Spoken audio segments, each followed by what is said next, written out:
What's the one thing? The one thing in our industry that makes all the difference? Success or not success. Realizing our dreams or coming up short. Being wildly successful and fulfilled or being frustrated. Company, timing, trends, compensation plan, system, product, they're all important. But the number one most important variable is the individual. It's you, it's me. Having so many experiences over the years, frustrations, successes, ups and downs. One of the most powerful epiphanies I've had 18 years in this industry is how important it is that I get my mindset correct and really dumping the baggage, just the baggage, the bombarding that I've had my entire life that has created core beliefs that do not serve me, that have prevented me from stepping into my greatness. I want to introduce you to my personal business coach, my mindset coach, Deb Erickson. She's changed my life. She's helped me change my life tremendously by helping me program my brain.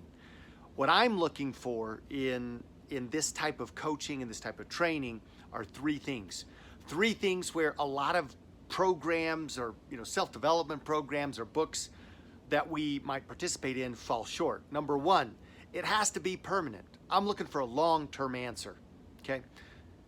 Number two is understanding how the brain works. You're not going to make your brain work differently, but we can work with the brain so that it does what we want it to do. And that leads to number three, and that's reprogramming the brain. You have to understand that there is a chemical composition, and those core beliefs have a lot to do with chemicals and the programming that we received. That's what I'm looking for, a permanent plan, something that recognizes that my brain has chemicals involved, okay?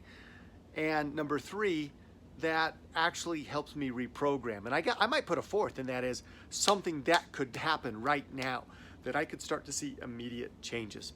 Deb's helped me to do that. I met with Elites and Master Pro 10s, Executive Masters, in our organization recently and introduced them to Deb.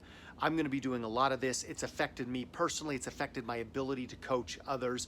I hope you enjoy this insider's leader's look at what Deb Erickson and her neuro tools, her mindset training can do for you, for your team, for us, for our team, for the CEO family. Thank you, Seth, so much. So I'm going to give you just a few points to kind of help us connect. And then I am going to show you a short PowerPoint, because I think that some of this comes off better with pictures, really, than a whole lot of words. So my background was teaching and coaching. I was a public school teacher and a coach, basketball coach at a college, local college, and realized they wasn't going to cut it, found network marketing. My very first company went to the top within a year, built $1 million organization, and did it all by myself. I did it all wrong, right? I did it with force and make it happen kind of energy, discipline, willpower. My coach at the time, yes, was Tony Robbins. And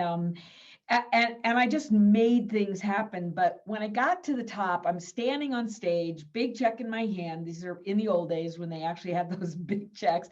I realized that every other leader had people on their team up on stage, and I was there alone. Nobody else had qualified to get up on stage. And it was kind of that aha moment that I felt like that I missed the point, right? The point is that this is a team sport, right? And as I went back home and started trying to find out where I had missed the boat with some of my team, what I realized is the guys on my team were ready for me to coach them like I coach my athletes, right? In their face, challenging, pushing them. But what was happening for so many of the women is there was an immediate resistance, a little bit of fear, uncertainty. And as I started coaching them, I bumped up against a lot of personal stuff.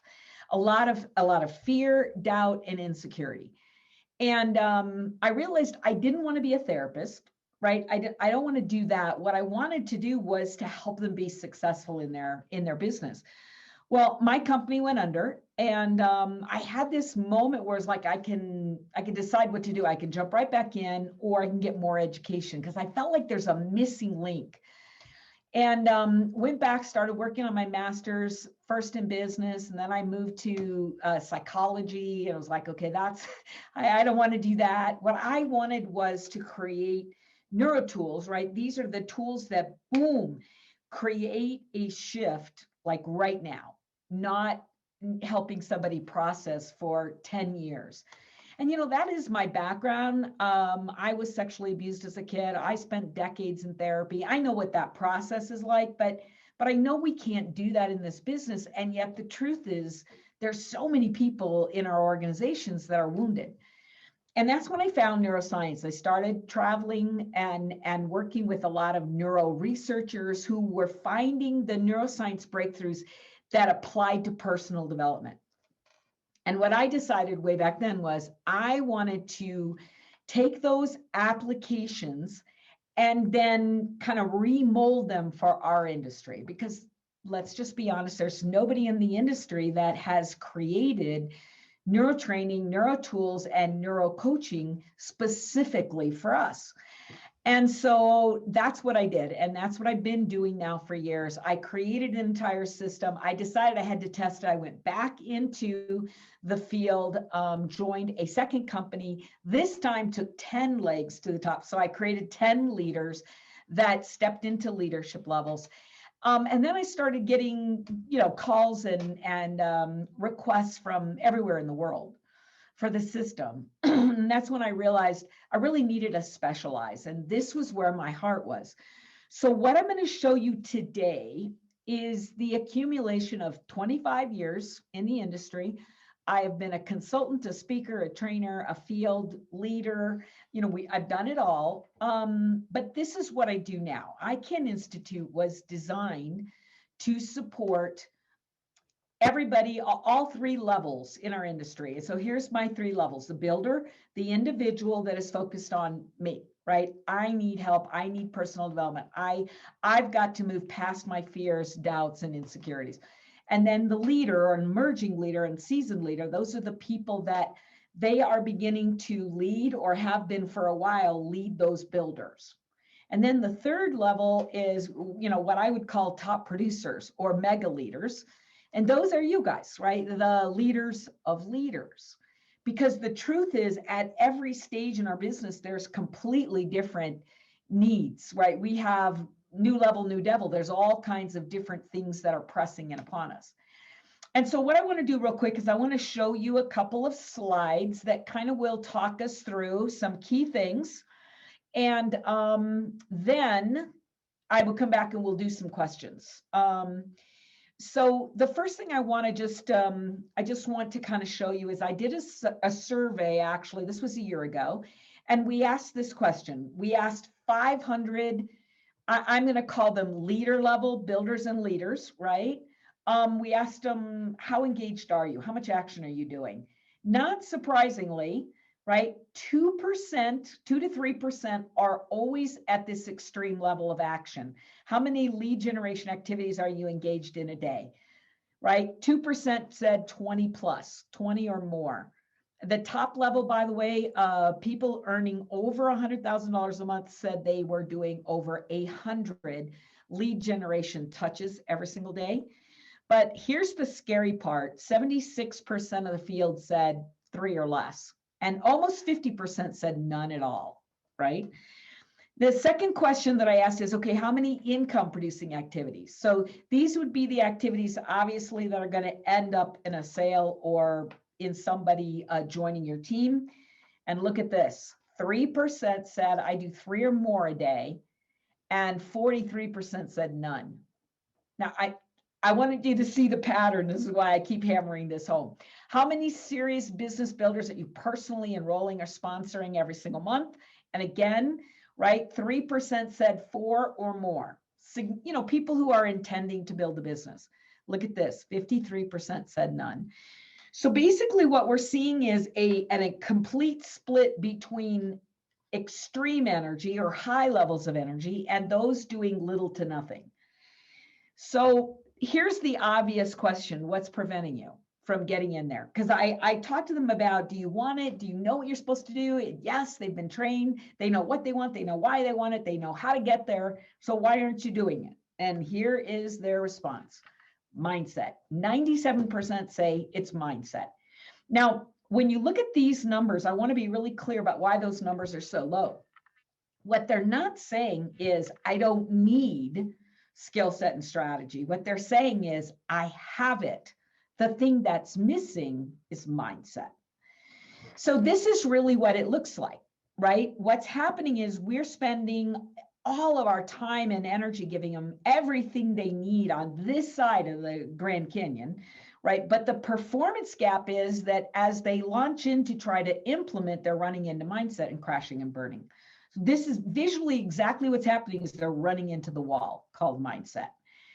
So then I asked the second most important question, which is, okay, so what's at the core of those mindset challenges? 34% said it's doubt. I don't know if I can. 33 said fear. I'm afraid of success, afraid of failure, afraid of rejection. 22% said it's me. You know, I don't know if I'm enough. 11% said it's a combination. It's a little bit of everything. Now, here's what's really fascinating.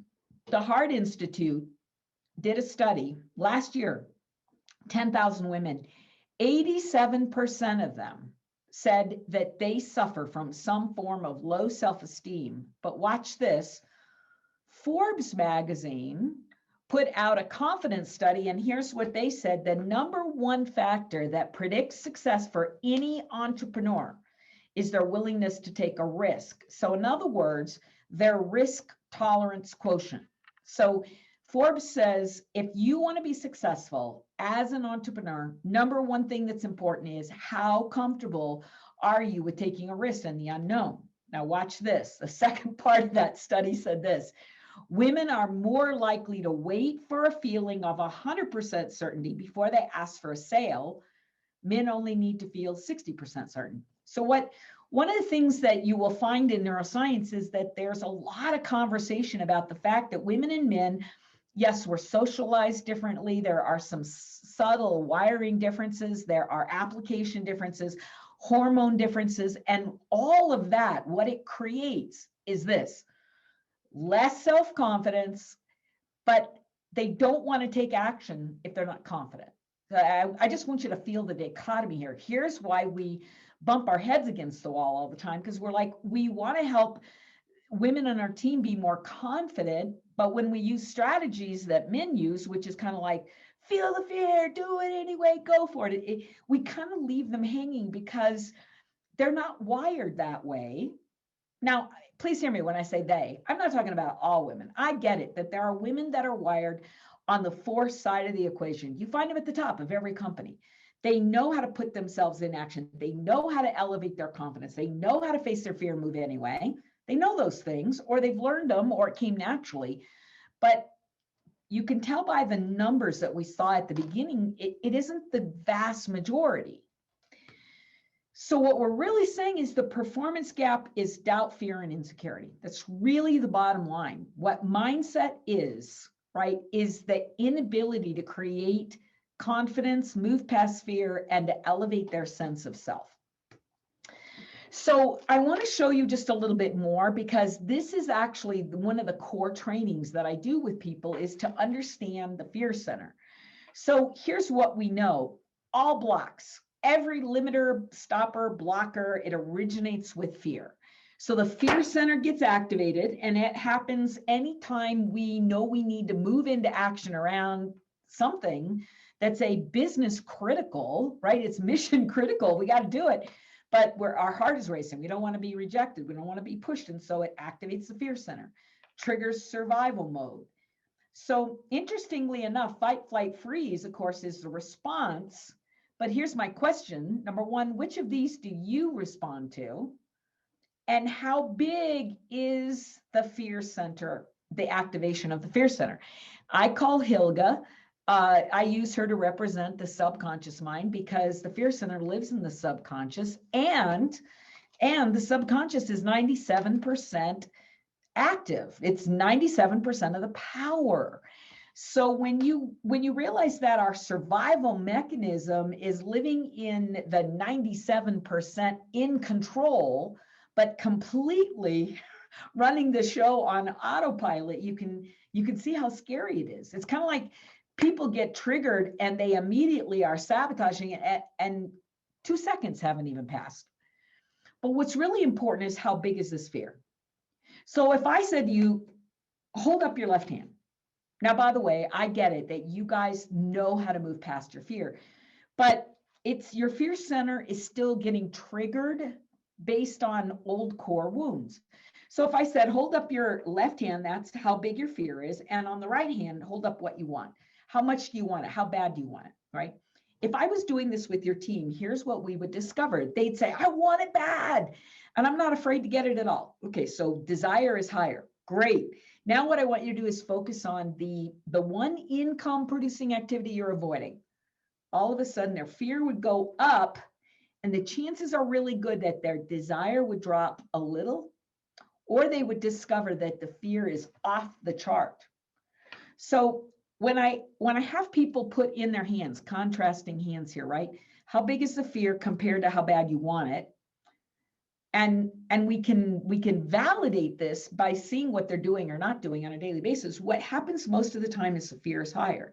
So fear is going to win every single time. So no matter how much you cheerlead and how much you motivate, how much you inspire, how much you push, pull, drag, doesn't matter, because as long as their fear center is active and high, they will not move into action. So what we want to be able to do is give them the neuro tools that in the moment, right here, right now, they can reduce the fear center, silence it, put it to sleep, and therefore render these all inactive. So that's the first kind of core, which obviously turns people loose in their goals. But here's the second really big point that I always teach your people, and that is that the stuckness in their business, it originates from the psycho-cybernetic system. It's a fancy neuro term for set point, or people call it your comfort zone. So here's what that is, right? If you draw a box on a sheet of paper, what you need to know is that your brain lives inside this safety zone, right? It's safe inside that zone. So if you want to find out if you're stuck, do me a favor and write inside the box what you're qualifying at, what kind of volume, the rank, the new, your team building numbers every single month. What do you do on a monthly basis? What is a regular qualification? That's probably your set point, especially if you've been there for a little while. Then you're at the ceiling. You've bumped into the edge of the wall. So what happens for your people, they all have set points. Some of them are tiny, some of them are huge. You recruit one person and they say they want to do the business, and the minute the box shows up with their product, they ghost you. Well, what happened is you triggered their set point.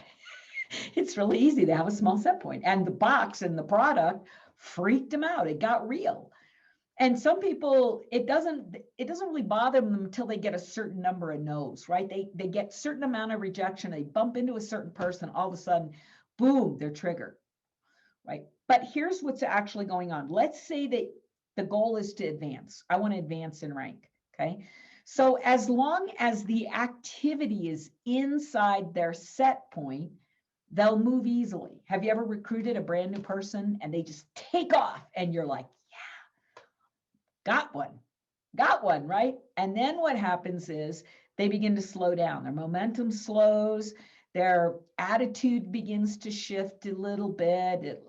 Just a little something. What that means is they've bumped up against the edge of their set point. Now, they still want to get over here. And so what typically people do is they use willpower and discipline and force. They're just going to make it happen, right? So when that happens, they are moving into this fear zone, right? Activates the fight, flight, freeze response. Depending how they're wired, right? They will do several things. Some of them will just give up on their goal and say, we'll settle. It's not happening. Other people will achieve the goal, but then they run back to the comfort of the old set point. It happens in network marketing all the time. They achieve a rank and go back, achieve and go back, right? Try, achieve, go back. And all it's saying, guys, is this is their set point. So the really beautiful thing about set point is all we got to do is expand it so that it includes that advancement and helps them achieve whatever goal they want. It's not as hard as we think it is, but it does require neurotools, and it requires the rewiring of the brain, a retraining of the limits. Now, the other big fear that shows up all the time is selling and sponsoring challenges, excuse me, our original doubt and insecurity. I don't know what the heck I did there. Sorry. Anyway, I want you to see what's happening here, right? So the brain says, I am and then we give ourselves a label. I'm good at this. I'm bad at this. I can't do technology. I'm afraid of people. I don't want to get a no. So if I said, rate yourself as a salesperson, you'd give yourself on a scale of 1 to 10. 10 is a superstar. 1 is somebody who never does anything. What would you give yourself? Now, when I ask your people this, almost always the women on the team will give themselves a 6 or a 7 in general. Sometimes they'll go as high as 8. But if I ask guys, what they tend to do is give themselves a 9 or a 10. Part of this comes from a study that was done at Yale where they say they reviewed internal confidence. And what they discovered was they gave both men and women a 20-minute class on a skill set nobody had. And then they questioned them. They gave them a little quiz, 10 questions. Everybody who scored a 7, they put him in a separate room and they asked him, how do you think you did? Guys said 9 or 10. Women said 6, 5, maybe. I don't think I did very good. And what they were really looking at is that the guys in the room elevated their value, their worthiness, their confidence, right? Their sense of dominance. They always overestimated, and women always underestimated, devalue. And there's lots of studies about when this occurs. It tends to happen at puberty, but we know that it is consistent in our cultures. And so here's what's really fascinating. The minute you give yourself an identity, a number, the brain says, stay right there, don't move. That's your spot. And you see this all the time in high school when kids say, oh, I want to date him. And all the girlfriends get around you and go, oh man, he is so far out of your league. What they're saying is, hey, you're a 7 and he's a 10. And 7s and 10s, they don't mingle. So if I asked your people their sales identity, we would get a higher score than if I asked them their recruiting or their sponsoring identity. Their sponsoring identity is always lower. I'll tell you why. Because selling an inanimate object feels less threatening than selling yourself. And the brain believes that sponsoring conversations are about me, where a selling conversation is about my product line. So with that being said, let me show you something else. So most women specifically are frustrated with how they see themselves. But what they don't realize is they've created a set point. And so around that set point are fight, flight, freeze responses if they want to move beyond it. This is my ideal builder, though. I want a 10. And yet mindset stands between. Now, here's what the brain says. You can't have her because she's out of your league. She's recruiting up. But you know who you can have? Well, if you're a 7, you can recruit 6s. And your 6s in your group will recruit 5s, and the 5s will recruit 4s. Now, please hear me. I'm not giving these women a value. What I'm saying is this is somebody with less passion, less focus, less commitment, less drive, less belief. And so what happens in an organization is the further away someone gets, right, the more likely you as a leader are going to feel like you have to drag and push and pull. What that means is simply that you sponsored down. You sold down and you sponsored down. Instead of, and here's the key, being able to elevate themselves. So instead of seeing themselves as a 6 or 7, they see themselves as a 10. Then this person becomes a peer instead of, right, that individual that's unattainable. So mindset is huge in a couple of places here that I wanted to show you today. And so one of them is their ability to rank advance, and their ability to move up, right, as far as selling and sponsoring. So here's why they're stuck. Everything begins with the core belief. Their core belief generates their thoughts generate emotion, the emotions move them into action or away from action, and that brings them results. You guys know this. But what you may not know is simply this. A woman is thinking about 6,200 thoughts a day. Guys think about 10% less. Obviously not about intelligence, it's about the way we're wired, right? Men have gaps between their thoughts. So they have a thought, and then another thought, and there's a gap in between. The gap is one of the most powerful assets men have, because in the gap, they can choose a new direction.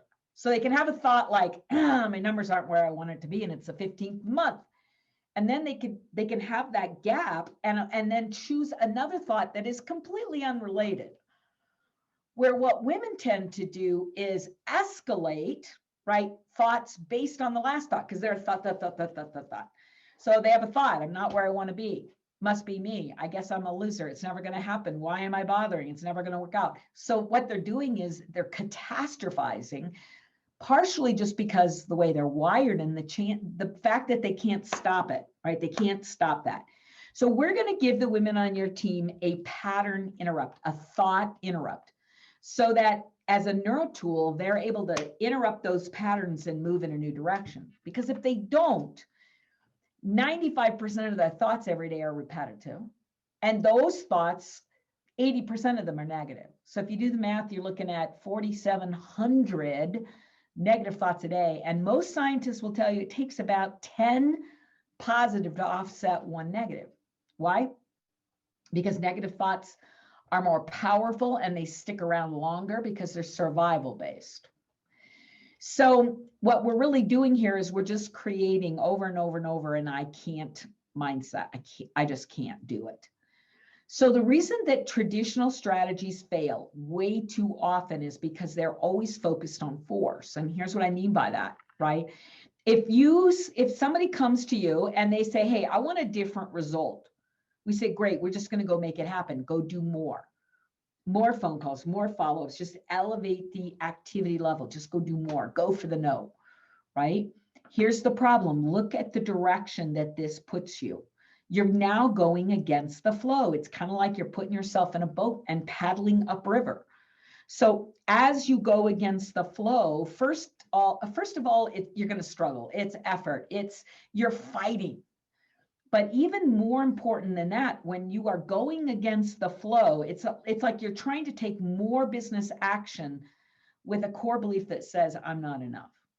And you know where that's going to go? Nowhere, right? So what we're going to do is deal with the negative, repetitive energy. And this is basically what it looks like, right?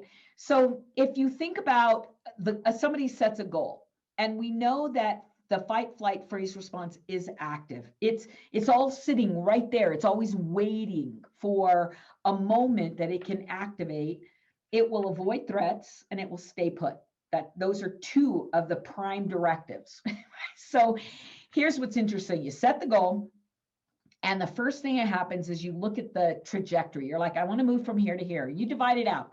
How many activities I need to be engaged in over time. These are the results I need to be getting. We know what we need to do. And so we begin the energy. There's always a big burst at the beginning. And then we bump into fear.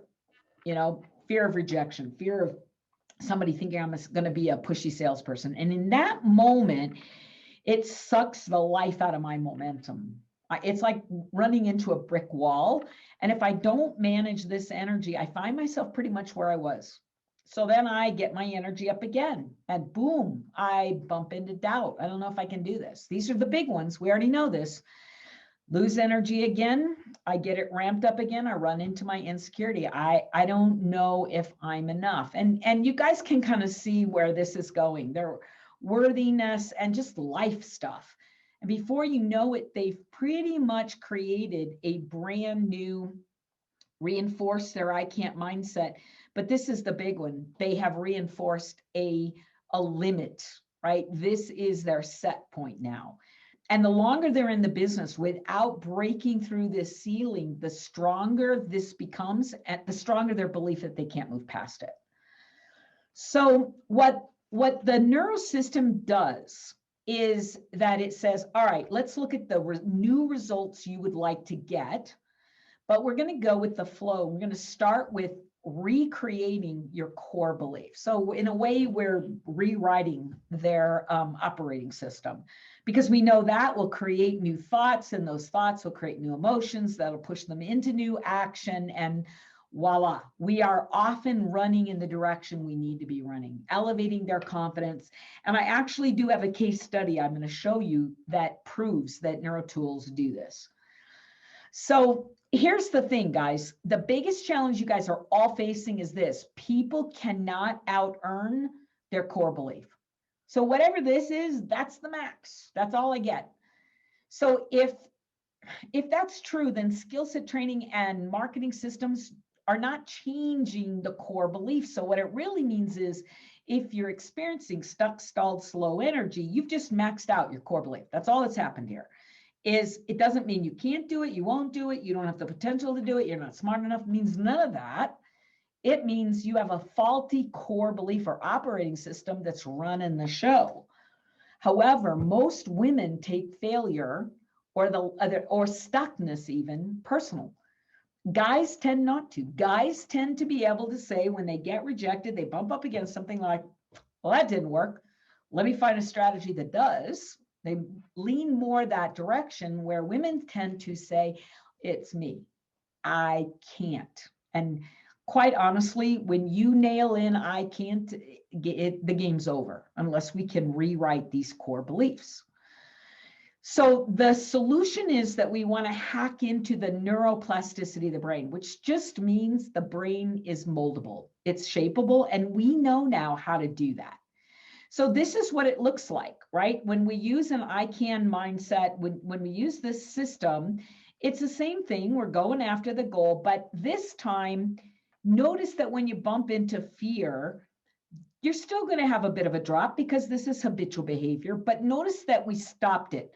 We created a pattern interrupt. We stopped the fall, and from there, we create an elevated next step, right? So you're recovering faster and you're able to climb further.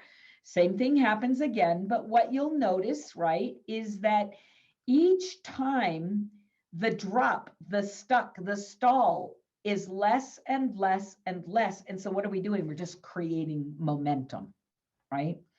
Which is why people always say, when they get involved in our programs, they say, I feel better, I feel better. And the reason you feel better is because energy is moving. That's really the main piece. So these NeuroTools, guys, they're available in an app. Within a week, our app is coming out, which simply means people have access to them 24/7, online, offline, right? So here's the really cool thing about the app. The app is going to give you, and right now this is available, online, but what they're going to be able to do is they're going to be able to shift out of negative energy. So if you think about people on your team and you read this list, wouldn't you agree that everybody in your team has some of these, right? Eliminate fear, erase self-doubt, break through procrastination, end self-sabotage, calm stress, release judgment, let go of guilt, right? So imagine if they had a tool that could eliminate any of those negatives and could also move them towards any of these positives. Inspire desire, provide motivation, create momentum, believe you can. So every single NeuroTool is a video or an audio brain training technique. Now, there's really 2 points of it, guys. The first one is that it helps elevate the core. So you're changing the core belief. You're reprogramming that core so that the cycle is beginning every day from a more elevated position. That's one type of tool. The other type of tool says, hey, I'm stuck right now. I need to shift, right? Right here, right now, I'm in fear. Right here, right now, I'm afraid of judgment. Right here, right now, right? I'm procrastinating. So it does both sides of the equation. So the question, of course, is what if your team had the tools to change these stats? What if we could elevate their confidence, right? Help women be willing to increase their tolerance for risk and move quicker. So that's what we did.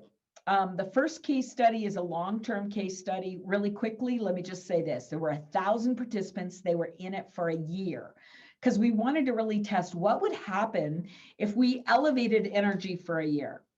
86% said they doubled. 74% said they 4x'd sponsoring. So the first is sales. And people always say to me, why is the sales number lower? And it's because they started with way higher numbers, right? Remember, women are much more confident in their sales than they are in their sponsoring. And then here's the big one. And this is why I'm so proud of NeuroTools, is that 92% of participants said they felt a profound increase in their personal confidence, self-esteem, and their daily IPAs. But I wanted to also do a short-term study because I know that, the first thought is, but I don't know if I can do this for a year. Great. So how about 10 weeks? So in 10 weeks, we had 100 people that we put through a class. 46% of them used 2 NeuroTools a day, and they reported a 30% increase in just 10 weeks in their income producing activities, and their sales and sponsoring results. 42% of the participants decided they were going to do 3 to 4 NeuroTools every single day, and look at their results, 50 to 100% increase. And then we had 7% of the group, right, that increased 10 times. They went from, specifically one was making $300 a month. She went to $3,000 a month. And here's the really goodness. She has repeated $3,000 or more every single month since the class. So this is not like a one-time shot. This was a complete transformation. So what we're really saying, guys, is that these tools, this system, this training, everything that Seth is talking about, what it's really creating is the bridge, right? And what the bridge is doing is getting people into action.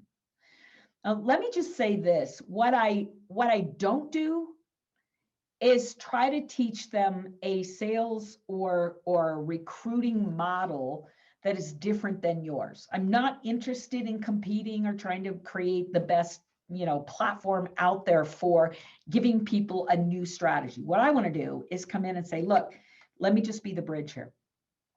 You bring people, I'll get them past their fear, doubt, and insecurity, and they're going to follow your system. So I'm not going to go over this in detail, but just know that it all is based on the learning cycle of adult learners. So first, there's the demo and the learning side of the equation. So there's mindset classes they can participate in. And then there's the do it. This is the moment to moment activity. And that's where our NeuroTools come in really handy, because they lovingly call it Deb in my head. In other words, they have a tool right there, right now, when they need it. Sorry, let me go back one more. And then there's live weekly mentorships that's really designed for me to be able to hear their story. They raise their hand and they say, Deb, I'm really struggling with this. And I'll say, tell me about it. So they'll tell me what they did, what tools they used, what they're feeling. And then I'm going to walk them through up-leveling that experience. So call it coaching, call it mentorship. That's really what we're doing.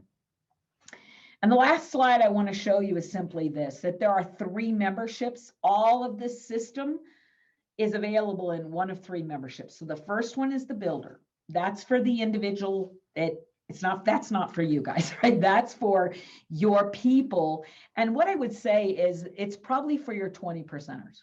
It's probably for those individuals that are doing the business seriously and they're stuck and they really need some support. They need mindset support. This is giving them all the classes individually. Then there's a leader membership. Platinum gives you all the stuff you need, plus you have things that you can share, right?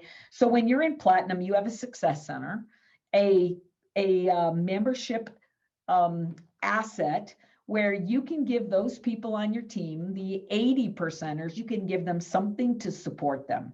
Your 20%ers really belong in gold, so they have their own tools, but your 80%ers can jump into the assets that you have. And then Your Platinum Plus, those are for those you top producers that say, hey, I want to also develop my top level leaders. So it gives you resources a little bit for everything. So I want to just stop for a minute and jump in and say, what questions, what thoughts and questions are running through your head right now? And then I can answer any of those. But I just wanted to really give you today kind of a feel of what we're doing and what you can play in. Anybody got a comment or question or thought?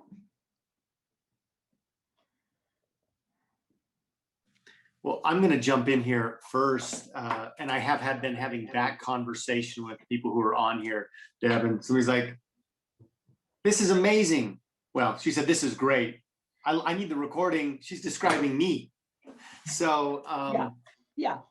I appreciate it. I'll tell you, I didn't know a lot of what Deb covered today because I kind of skipped the overview and just jumped in to some coaching and the tools. And so having some of the explanation and foundation that I've picked up just along the weeks, but I've just been diving into the tools and doing them every single day, interrupting those thought patterns that you described. And so I'm just grateful for a little bit of the backstory and the framework. So yeah, thank you, Deb. And that was really what I was kind of hoping for, is a high level conversation. So kind of 50,000 foot view, in other words, what is this about? Why is this important?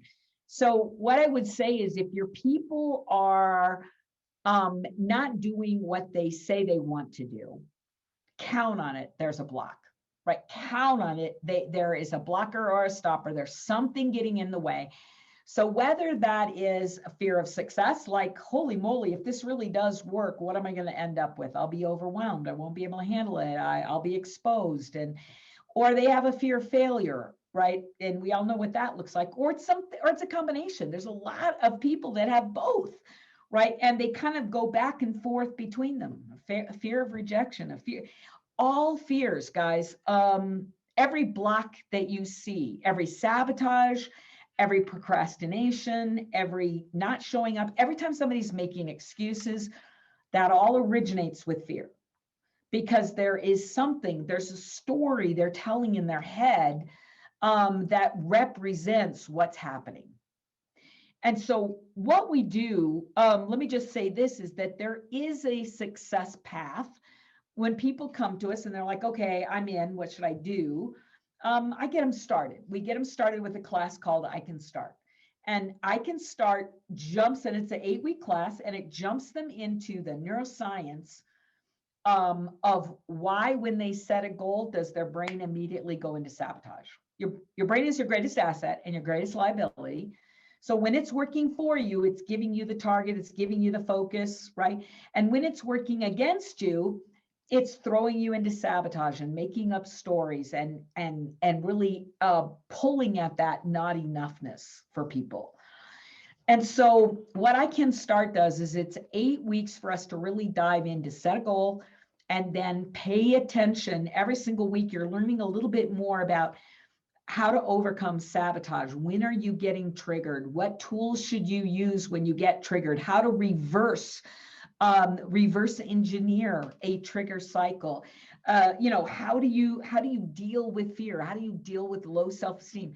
And so it's really giving people a basic, I'm going to call it like a basic class in neuroscience, personal development, and business growth. Because every single thing I do, guys, is directly connected, right? My belief is they can get personal development so many different places in the world. So what this is designed to do is help them advance their understanding, mastering their mindset and emotions, in order to move into action. So if we're not increasing their business results, then we're playing the wrong game. It's wonderful to have personal development, but if we're not elevating their business results, we're just shooting at the wrong basket, so to speak. So what I want to really encourage you is, right now we're getting ready to launch a new I Can Start class. It's a great time for you to come in with your team if you'd like to do that. Their cost is $62.10. because Seth does have a discount code that saves everybody in the entire organization 10%. So they can come in, no contract, stay as long as they like, as long as they're getting value, get access to the training and the tools, really master the art of identifying what's blocking them and then using the resources to move past it. So that's one option. Another big thing that's coming up for us is I'm holding another live virtual event. When I do an event, I'm always interested only in transformation. In other words, I'm not going to parade a bunch of top level speakers across.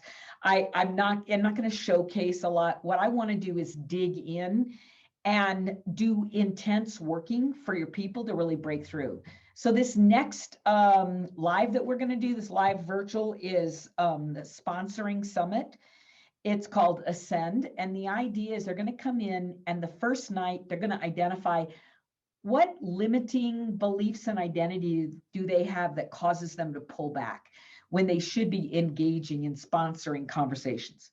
So we're going to identify their blocks. Then the next day, we're going to be talking about who do we want to invite and attract? Who are our ideal builders and our ideal customers? And who is it that we want to walk arm in arm with in our business, right? We're identifying who that is.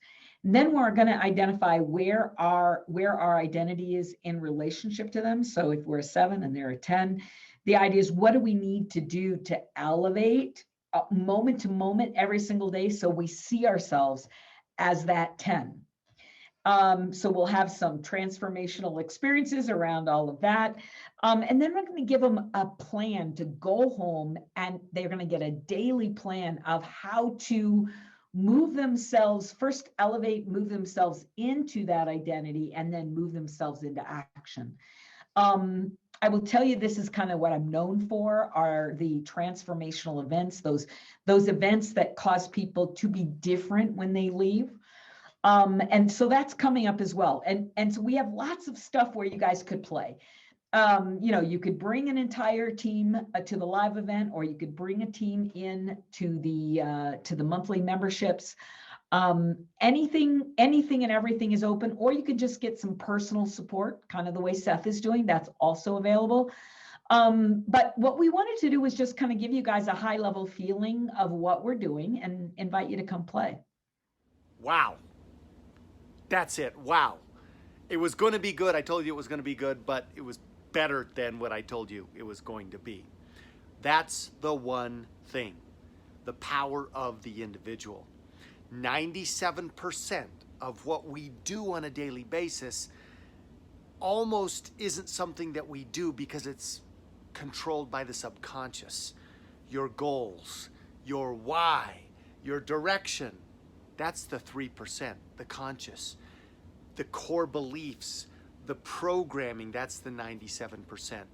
And the more I realize and have realized this, the more I realize and am realizing my potential, stepping into my greatness.